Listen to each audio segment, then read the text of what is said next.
Assalamualaikum warahmatullahi wabarakatuh. Alhamdulillah wassalatu wassalamu ala rasulillah nabiyyina wa sayyidina Muhammad ibn Abdullah wa ala alihi wa sahbihi wa man walah wa ba'd. Teman-teman, saudara-saudariku, keluargaku, semoga hari ini kita semua berada dalam rahmat dan keberkahan di sisi Allah Subhanahu wa taala. Alhamdulillah, spesial hari ini kita berada di tanggal 13 Rabiul Awal 1447 Hijrah. Rabiul Awal itu bulan yang spesial terkait dengan umat Islam karena ada sisi historis yang tersambung pada kehidupan Nabi Sallallahu Alaihi Wasallam. Nabi itu lahirnya di bulan Rabiul Awal, hijrahnya pun tiba di Madinah di bulan Rabiul Awal, dan wafatnya pun di bulan Rabiul Awal. Jadi Rabiul Awal itu jadi spesial karena merekam perjalanan kehidupan Nabi dari terlahir sampai wafat. Yang perjalanan ini berisi petunjuk-petunjuk kehidupan langsung yang dengan itulah kemudian diharapkan siapapun yang mengikuti dan mempraktekkan petunjuk kehidupan ini menjadi pribadi yang lebih baik, sukses dan bahagia di dalam kehidupan dunia, di alam kubur, sampai akhiratnya. Karena itu, Rabiul Awal bukan hanya sekedar memberikan gambaran kepada kita untuk mengingat tentang kelahiran Nabi, tapi juga sekaligus menjadi ruang kontemplasi untuk merenungkan sejauh mana capaian kehidupan kita mampu meneladani Nabi hingga detik kita berada dan berkehidupan sampai dengan saat ini. Di titik inilah hari ini kita akan mencoba membahas yang spesial. Kita coba simpan sejenak kajian rutin kita tentang fikih salat. Hari ini karena waktunya mesti menunggu dalam durasi setahun, kita akan belajar dulu tentang 5 kriteria akan misi Nabi Sallallahu Alaihi Wasallam di muka bumi. Yang 5 inilah nanti menjadi penentu keberhasilan kita sebagai umat Nabi Muhammad. Nah, jadi kalau ditanya misalnya begini, apakah Anda umat Nabi Muhammad? Kita jawab iya. Nah, terus ditanya buktinya apa? Nah, jadi mesti ada pembuktian ya. Setiap klaim itu kan ada pembuktian. Ayah sayang kepada anak. Buktinya apa? Dia memberikan perhatian, dia memberikan kasih sayang, kebutuhan yang membuat anak itu jadi baik. Ya, jadi kalau Anda hanya memberi kebutuhan anak itu belum jadi ayah yang baik. Tapi kalau memberi kebutuhan dia yang merawat anak itu sehingga tumbuh, maka inilah definisi ayah, ibu, orang tua yang baik. Ada ayat-ayat tersendiri di dalam Al-Quran menjadi parameter tingkat keberhasilan kita sesuai dengan tugas-tugas kehidupannya. Sebagai pribadi, sebagai anak, sebagai suami, istri, orang tua, kakek, nenek, cucu ke bawah, dan turunan yang lainnya. Nah, 5 ini yang coba kita keluarkan dengan cepat, dan di titik itu nanti mudah-mudahan ada waktu kita untuk berdialog, insya Allah. Baik, kita mulai dengan Al-Quran surah kedua, Al-Baqarah, ayat 129.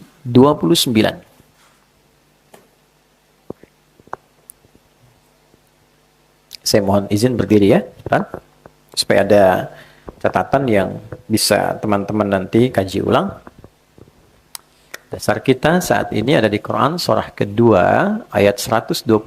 Karena kita akan membahas dengan lebih spesifik, saya akan lebih fokus kepada materi yang kita kaji. Sudah? Nah, sekarang kita langsung dulu ya. Nanti tafsir penjelasannya kita gabungkan dengan ayat-ayat lain. Di paling kiri agak ke atas sedikit, Nabi Ibrahim dan Nabi Ismail alaihimassalam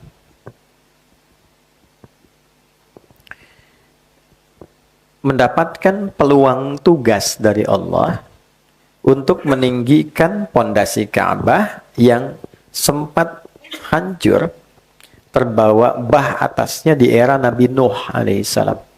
Jadi di era Nabi Nuh alaihissalam itu ada banjir besar yang dalam satu keterangan juga menyapu bagian bangunan atas Ka'bah. Ya, sehingga tersisa pondasinya. Jadi kalau sekarang ini ada rumah Quran, ya kan? Rumah itu bait, bata yabitu baitan, ya kan? Nah, ini menarik, kadang diserap ke dalam bahasa Indonesia jadi membangun dengan batu bata, gitu kan? Ya, bata yabitu baitan, tempat untuk beristirahat. Bait. Oke. Ini baitnya ada bangunannya. Saya gambarkan beginilah ya, yang paling ringannya ini. Nah, di bawah ini kan ada pondasi. Mesti ada pondasi untuk mengokohkan bangunan ini. Oke. Pondasi itu kalau satu disebut qaidah namanya. Oke. Kalau banyak, tidak hanya satu, maka dijamakkan menjadi qawaid. Qawaid begini. Saya bulat ya. Ka'bah itu berapa sisi? 4 ya. Maka minimal pondasinya ada berapa? 4. Tunggal atau jama'? Jama'. Berarti yang digunakan kaidah atau qawaid? Qawaid kan? Berarti kita cek di sini ya. Oke. Ini kan disebut Baitullah kan? Ka'bah itu ya. Ya, rumah pertama yang menjadi penanda kiblat yang dibangunkan untuk manusia. Jadi kalau Anda akses Quran surah ketiga Ali Imran dari ayat 96 sampai 97 kita temukan ayat itu, inna awwala baitin wudi'a linnas. Sungguh rumah pertama yang dibangunkan sebagai kiblat untuk manusia. Sehingga ada riwayat dalam kitab Akhbaru Makkah jilid yang pertama itu ada riwayat menyebutkan Ka'bah itu dibangunkan, bukan manusia yang bangun. Oke, malaikat ditugaskan membangun Ka'bah. Sehingga berbentuk seperti ini tampilan rumah Allah, gitu kan? Baitullah. Bait. Ada ruang di dalamnya. Singkatnya, kalau seperti ini jadi bait. Ingat ya, kata ini saya bulati lagi. Di sini ada qawaid. Jadi kalau qawaid hanya pondasinya saja 4 sisi di sini. Ini ya. 1, 2, 3, 4. Ini ya. Kalau jadi bangunan sini disebutnya apa? Bait. Sehingga Ka'bah disebut dengan Baitullah. Ini majas, ketakiasan. Rumah Allah maksudnya Allah memerintahkan dibangunkan sebagai kiblat untuk manusia, ya, untuk beribadah kepada siapa? Allah. Nah, di era Nabi Nuh alaihissalam, ini hikmahnya, Allah mengizinkan banjir bah itu, lihat catat kalimat saya, Allah mengizinkan untuk menyapu juga bagian atas Ka'bah ini, sehingga tersisa itu 4 sisi dari pondasinya saja. Tuh. Ini kan? Tertutup juga, tertutup. Baik, dari era Nabi Nuh ke Nabi Ibrahim kan cukup jauh jaraknya, ya. Ibrahim alaihissalam bin Azar atau bin Nahur bin Abir bin Kinan bin Arfakhshad bin Sam bin Nuh alaihissalam. Kurang lebih ada 6 generasi ke atas, ya kan? Baik. Setiap generasi bisa panjang kan usianya. Ya, nanti semakin pendek usia, semakin mengecil postur tubuh, semakin dekat ke kiamat. Nah, tapi jangan disimpulkan lihat orang pendek besok kiamat. Tidak juga ya. Itu definisinya kita perlu perdalam. Singkatnya, di era Nabi Ibrahim alaihissalam, maka beliau diperintahkan oleh Allah, diberikan isyarat oleh malaikat untuk menunjuk area Ka'bah ini yang dulu sempat hancur, bagian atasnya terkena bah, ditunjukkan di bagian pondasinya, diperintahkan meninggikan kembali. Bukan membangun, tapi meninggikan kembali. Bahasa Arabnya meninggikan itu rafa'a. Ya, kalau ingin dibentuk ke progresif gitu ya, akan meninggikan, naikkan lagi ya, maka menjadi yarfa'u, yarfa'. Ditinggikan, tinggikan. Oke. Ini yarfa'u. Diperintahkan untuk ditinggikan kembali. Maka diabadikan peristiwa ini di Al-Baqarah ayat 127. Jadi kalau Anda lihat 2 ayat ke atasnya, nanti kita akan temukan. Jadi ayat 127. Quran surah kedua Al-Baqarah ayat 127. Wa idh yarfa'u. Ada ya? Kita temukan kata yarfa' pertama ya. Wa idh, dan ingatlah. Ingat itu kan mesti ada memori yang masuk sebelumnya. Ada peristiwa baru kita ingat kan? Oke?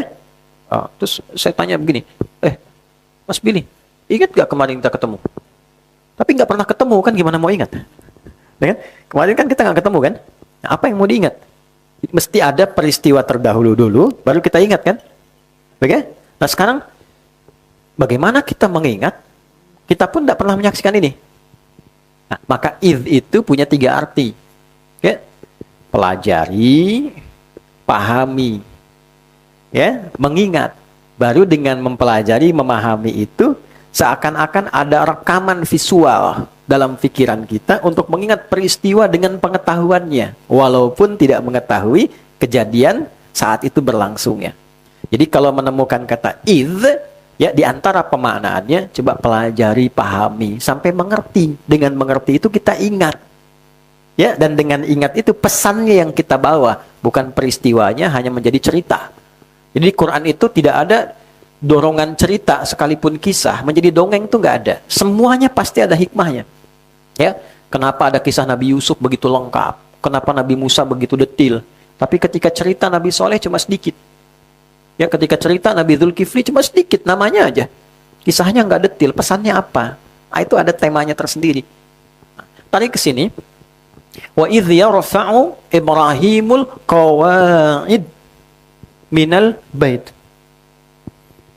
Dan pelajarilah, pahami sampai engkau mengerti. Setelah paham, mengerti, ingat ya nanti hikmah yang terkandung dalam peristiwa ini. Ketika Ibrahim alaihissalam diperintahkan oleh Allah untuk meninggikan kembali. Wa idh yarfa'u Ibrahim, ini qawa'id, ini minal bait. Ketika Nabi Ibrahim diperintahkan oleh Allah untuk meninggikan kembali pondasi Ka'bah yang sempat tersapu bagian bangunannya di era Nabi Nuh alaihissalam. Wa Ismail, dan Ismail. Oke, sekarang saya tanya gini. Kenapa Ismailnya diakhirkan? Kan bisa kalimatnya begini. Dan ketika Allah perintahkan Ibrahim dan Ismail alaihissalam untuk meninggikan pondasi Ka'bah. Ya, kan bisa begini di luar Quran. Wa idh yarfa'u Ibrahimu wa Ismailul qawa'id minal bait. Kenapa tiba-tiba wa idh yarfa'u Ibrahimul qawa'id minal bait wa Ismail? Nah, cepat ya, waktunya terbatas. Jadi, kalau disebutkan bersamaan, itu artinya perannya setara, sama. Ya, kalau disebutkan satu terlebih dahulu, yang kedua di belakang, artinya peran utamanya yang pertama ini. Yang belakang tuh ikut-ikut bantu. Oke? Nah, jadi sebetulnya yang diperintahkan itu Nabi Ibrahim. Anaknya ini masih belia, belum balik loh waktu itu. Ya, ada menyebutkan sekitar 3-4 tahun. Tapi saking merasanya kasih ayah kepada beliau dalam perjalanan hidupnya, jadi ketika ayah dapat tugas, itu punya rasa ingin bantu. Ingin bantu. Jadi begitu anak ayahnya diperintahkan, anaknya pengen bantu, padahal masih kecil, masih belia. Sehingga dalam fikih keluarga, dibawa ini sebagai pesan moral yang sangat tinggi. Bagaimana seorang anak bisa punya kasih yang dalam kepada ayah, sampai pekerjaan ayah pun dia ingin hadir membantunya.